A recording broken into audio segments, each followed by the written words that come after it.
Hi everyone, we're back at the Hubcast with me, Michelle Craig, and we have a guest that was on with us last year, Kathryn Chamberlain from Foster with Peterborough, and she's back again. To the first one she spoke about was about fostering, but now she's going a bit deeper, a bit more into it, so this could be very interesting, especially if this is something you're interested in. So welcome, Kathryn. Hello, thank you for having me back. You're welcome. It's good to do another one after the first one you did, so people have got more about, what's involved with fostering. Definitely, it's been a while, hasn't it? It has. We were just saying it's been nearly a year, which is crazy. Yeah, and it certainly don't seem that long, actually. Absolutely not. But so I'll just let you get on and just let people know about what you're going to mention. Yeah, so obviously I'm from Foster with Peterborough. I'm the Senior Recruitment Officer there. So I just wanted to talk about the 6 steps to fostering, really, and what the process involved. So the whole process takes around 4 to 6 months to complete.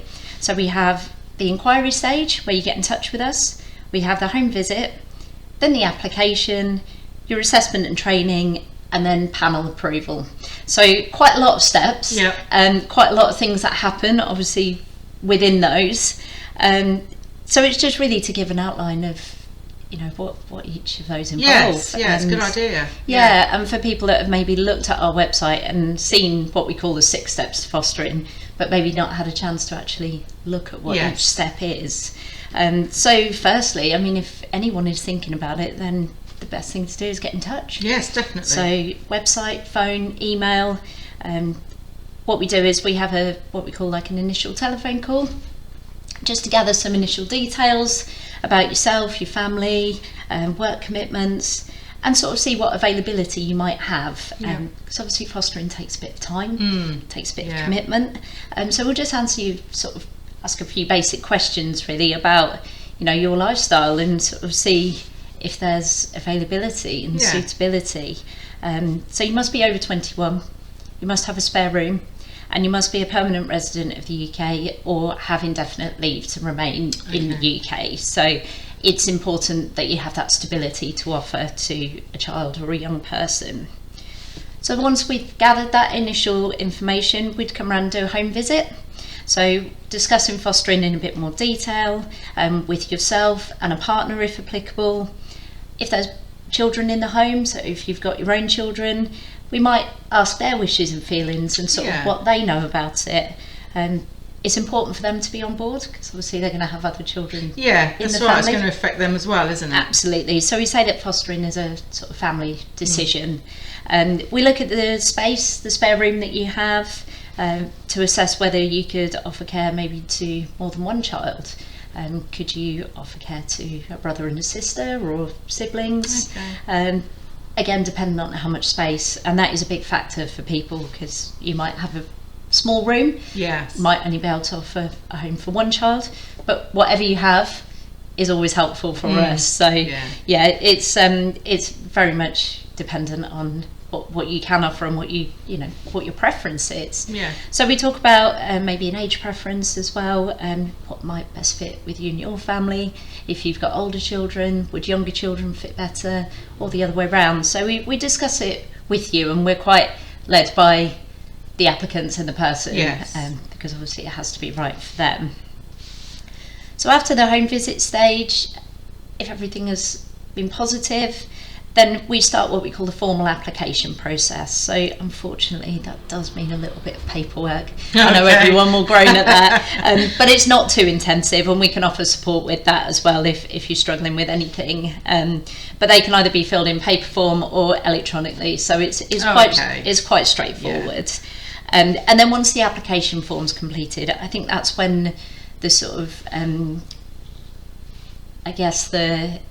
the part that takes the longest then comes into play, because once the application form's completed, then a formal assessment is started. So myself as a recruitment officer or my colleague will do the initial stages, and then a qualified fostering social worker will meet with you, and they will take all the information that's been gathered and sort of put more bones on it as such. Talk to you in a lot more detail about your own family, your own upbringing, maybe your own parenting, talk about how you deal with stressful situations, things like that. So there's lots of factors in the assessment, and I don't want to put anyone off by that. No. But obviously we have to make sure that we are being thorough with our assessments, because it's safeguarding, and course, we yes. have a duty to make sure that all the checks and everything are in place. So whilst the assessment's ongoing, we'll also get you booked onto what we call our Journey to Foster course.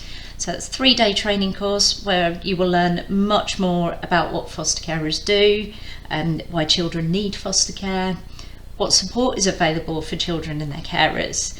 And you'll meet some of the fostering team. So I'm one of the trainers on the courses as well. That's something that I do alongside the recruitment.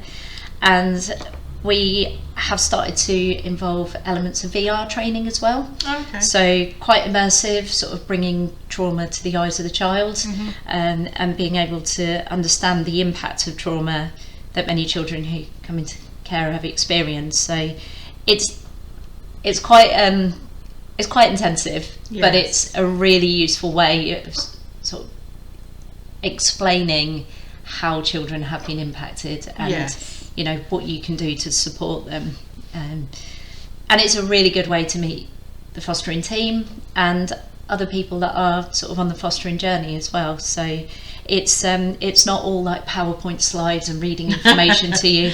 We like to get people involved. We want to get people talking. Yes. So it's quite task based as well, Yeah, that's and we can get to know people. So even though it's quite difficult, some of the content, we try and deliver it in sort of a relaxed environment, so that Yes. people feel at ease. So once the assessment and training is completed, you will then have your assessment submitted to our fostering panel. So the social worker that has completed your assessment will attend that panel with you, and they will talk about whether you should be approved as a foster carer. So Okay. the panel members will read the assessment, they'll ask you some questions, and then once you've attended that panel, we have somebody that sort of makes a decision, and then you're approved as a foster carer. So there's quite a lot of components involved. Yes. in the whole process. So yeah, it does take around 4 to 6 months. So what I would say to anyone is, when you are inquiring, think about your availability, and not just to support a child if you do become an approved foster carer, but also being able to meet with us as professionals and afford that time to the assessment process as well, because it can obviously be quite tricky coordinating diaries. Yes, people definitely. work full-time, part-time, and we understand that people need to work as well, so we will try and take that into consideration.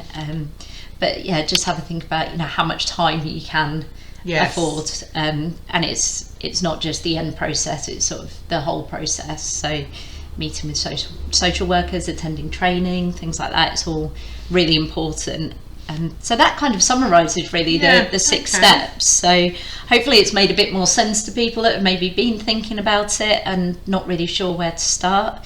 But like I say, the first step is, if you think you can or you can't, just get in touch. Yeah. Because we can talk about that. That's with it. you. That's the thing. There could be people that are thinking about it, but think, well, you know, I do this, or, you know, and I'm not sure. So Absolutely. yeah, if they can speak to someone at the Yeah. other end of the phone or something and help them out with a little bit with those decisions. Yeah, then, definitely. That's good. And we know that everyone's circumstances are different. Yes. We know that some people might be working full-time, they might be working part-time, or they might be thinking, I'm not sure if I can offer sort of full-time care, but we do things like what we call sleepovers. So if you can maybe give up a couple of weekends to support foster carers in emergencies and things like that, or if you know, we need people for emergency foster care, so it might be a very sort of short period of time, might be a couple of days, where we need a child to be safeguarded, or children to be safeguarded. So there are lots of different fostering types that can fit with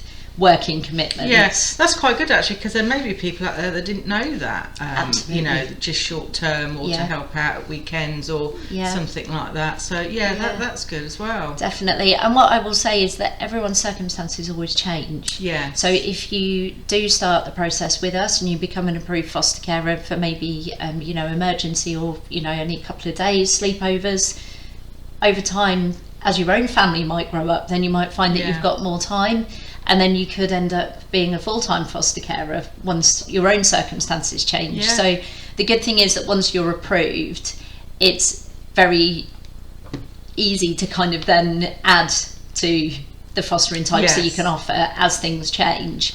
I suppose it's a bit like being promoted in a job, really. You do something for a while and then you think, actually, I'm ready for the next step. That's a possibility as well.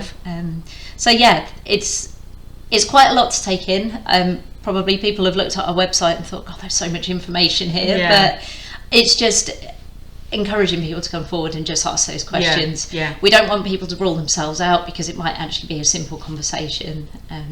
So that's what I would say, just get in touch with us, really. Okay, that's great. Lots of information there. And definitely. Some great information. So I mean, if people are looking at fostering but didn't know, that they can just call you for any advice whatsoever if they've got questions, or even part-time fostering. Absolutely. As well. So that's great. So if anyone is interested and want to discuss anything, how would they do that? So they can get in touch with us by email, telephone, or we have our website. There's a contact form on there. So telephone number is 01733 868686. Nice and easy. Yeah, absolutely. Or fosteringteam@peterborough.gov.uk, and then our website is fosterwithpeterborough.org.uk, and there's a contact form on there. It just says contact us, so you can click on that. We are looking at integrating a feature where you can book a call with us as well, so that's ongoing. That would be good. So if people have got initial questions, but what I would say is whatever you're comfortable with. We're very much led by people, so if they would prefer to email questions, that's fine, or if they want to give us a call, then we're always happy to hear from people. And no question is a silly question. I always say that to people, because you don't know until you ask. No, that's it. Yeah, definitely. And just one thing I wanted to mention as well, that whilst people are going through the assessment process and sort of post-approval as well, we do offer a lot of support. We understand fostering's a big commitment, so we have lots of people that can help throughout the assessment. So we match with a foster carer, so a mentor, that you can go to during the assessment. If you've got any questions, then your mentor can speak to you.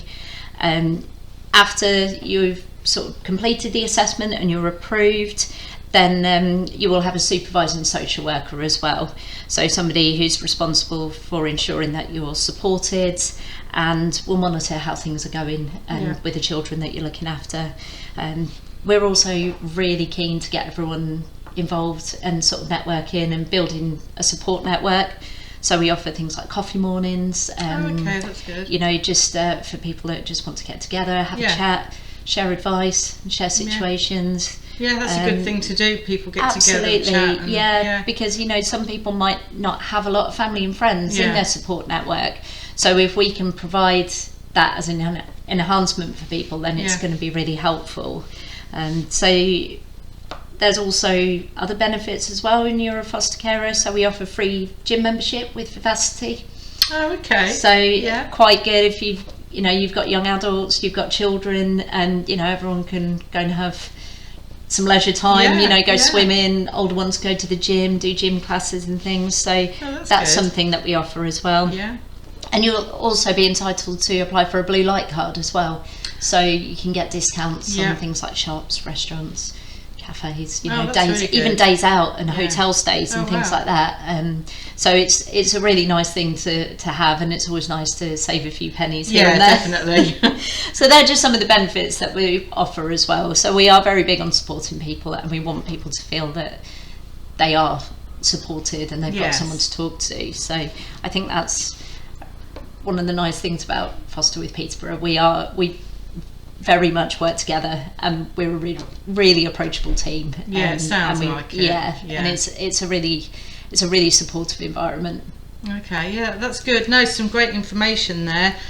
So I'll say to people, if you're interested in fostering, full-time, part-time, got any questions, you're not sure about anything, just get in contact with Foster with Peterborough. They're there to help, give you any advice that you need. I will put all of their contact details in the description, so you know how to get hold of them. So for now, I'm going to say bye, Kathryn. Thank you. Thank you for coming on. No, thank you very much. And we'll speak again soon. Thanks, everyone. Bye.